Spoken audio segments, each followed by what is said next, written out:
The Federal High Court in Abuja has restored Senator Ifeanyi Ararume as a non-executive chairman of the Nigerian National Petroleum Company Limited, NNPCL. Arise correspondent Godfrey Eshemoge reports.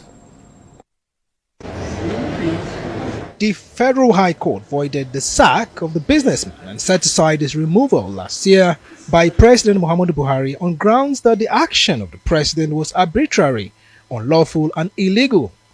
In the judgment, Justice Inyang Eko awarded 5 billion naira against Buhari and the NNPC Limited to be paid to Ararume as damages for its wrongful sack and disruption of his appointment. Justice Eko therefore ordered that Ararume be immediately restored to office as the non-executive chairman of the company. The judge also declared as null and void all decisions of the board of directors of the NNPC Limited carried out in the plaintiff's absence.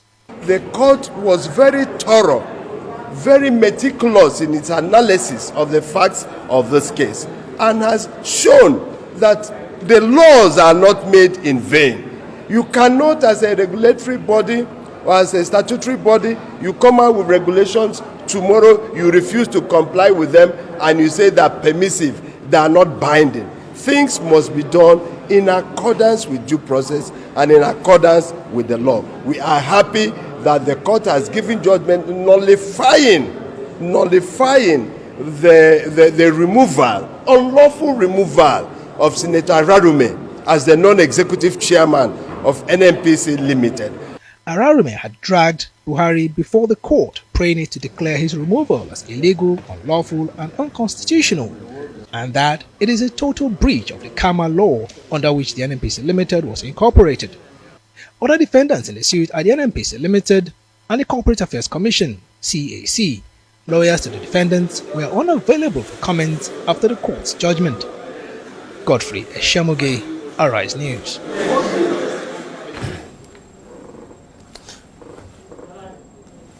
Okay, Arise analyst Frank Tetin joins us now to make sense of the developing story on Ararume and the NNPCL. Good to see you, Frank, and thanks for your time as always.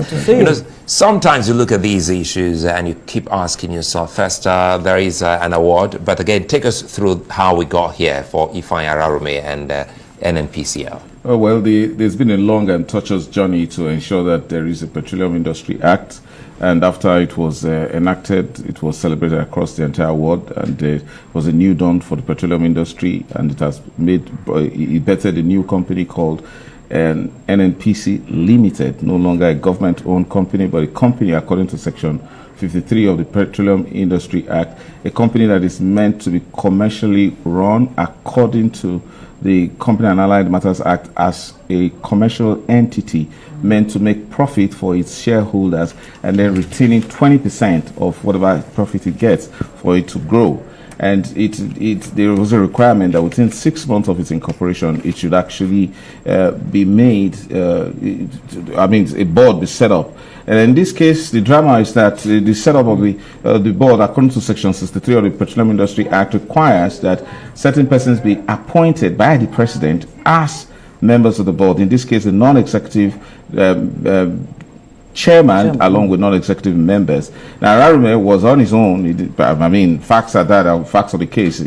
He didn't lobby, he was just minding his own business, but a loyal, faithful party man, and president respects him and appointed him. But you see, the idea is that he went beyond that to also put his name, inscribe his name in the company documents with the company registry, that is CAC.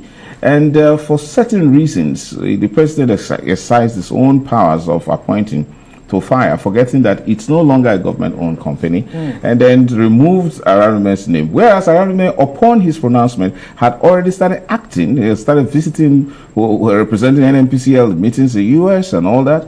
And, but there was something called inauguration, which came on that, at the point of inauguration, and Ararume's name was not there. And then Ararume felt offended because it had serious implications with regards to his reputation as a politician. So you appointed him and removed him without a reason, without a recourse to him and all that. So he went to court. And this is the outcome of the Ararume's complaint to the court. Yes, indeed.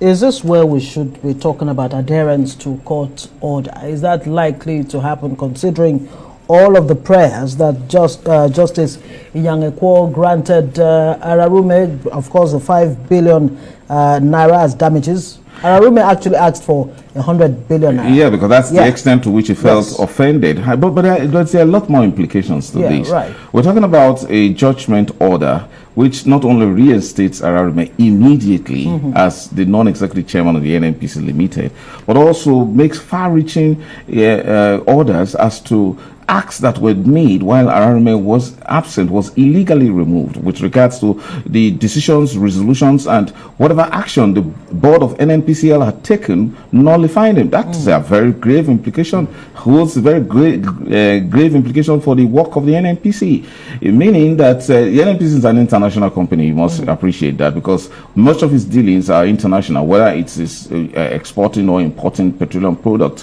whether it's trying to ensure energy security of Nigeria. These are basically international transactions. Right. Now, international confidence will therefore be very much affected when they now say, what's going on in Nigeria as a major oil company? You know, so that becomes a problem, because what the court is saying, that in the absence of any contrary order, if this order hasn't been set aside as we speak, as a matter of fact, Ararume is the non-executive chairman of the NNPCL. Yeah. But again, why would the court make that kind of order? But that is what Ararume asked for, and unfortunately, the defendant's lawyers couldn't profile an argument to actually defeat that. So does it mean that's it for this matter, or I mean, are there any options on the table for the NNPCL to explore? Oh, you see, the implications are much more than that. For example, we're talking about investors' confidence and with regards to how much the NNPC operates on the international scale. Now, you have to weigh it on the balance. Does the NNPC, well, in this case, we're talking about, the NNPC is not in the eye of the storm, but the president himself, because what the court has actually done was to vilify, was to excoriate what the president has done by appointing a man and without for any lawful reason. You know what I see here, Frank? Sorry to cut you. I want to take us back, and it has to do with NNPC and the Petroleum Act. Now, for many, they may not understand that the whole implication, because you actually started off by letting us know that there is an act in place, and also you also spoke about the Allied and Company Matters Act, which is very important here. And the doubts of some Nigerians are saying that perhaps it looks as if NNPC with the CL is just in the name, but but it's still acting as if and perhaps that was what made the president make this kind of errors by pushing Ararume out, thinking that NNPC was the old NNPC. Speak to us. You spoke about investors' confidence, and NNPC is supposed to be competing with Saudi, Aramco, Petrobras of Brazil, and the others. Now, what does this now tell us? Now that the wrongs are being corrected. Now, a whole lot. For example, usually whenever there is a court of first instance judgment like this, the contemplation is that parties will want to rush to go on an appeal. But we're talking about a president who has barely a few days to leave office. So what will be in the interest of the NNPC? Is it going on appeal, or considering how to stave off a crisis with an Ararume coming back, being reinstated with the full weight of the law? These are considerations to be made. The NNPC is operating at its optimum as we speak. It's a leadership and management that has been turning things around, making profits on the level tripling the profits in just in the space of 1 year, and breaking bounds in terms of transparency. I'm talking about the administration of Mele Kyari. NNPC is doing well, just too well now. And all this point to the act, to the good of the act. Of course, particularly Section 53 all right, let's quickly put you on hold. Yes. We need to put you on hold so that you can comment on this next story.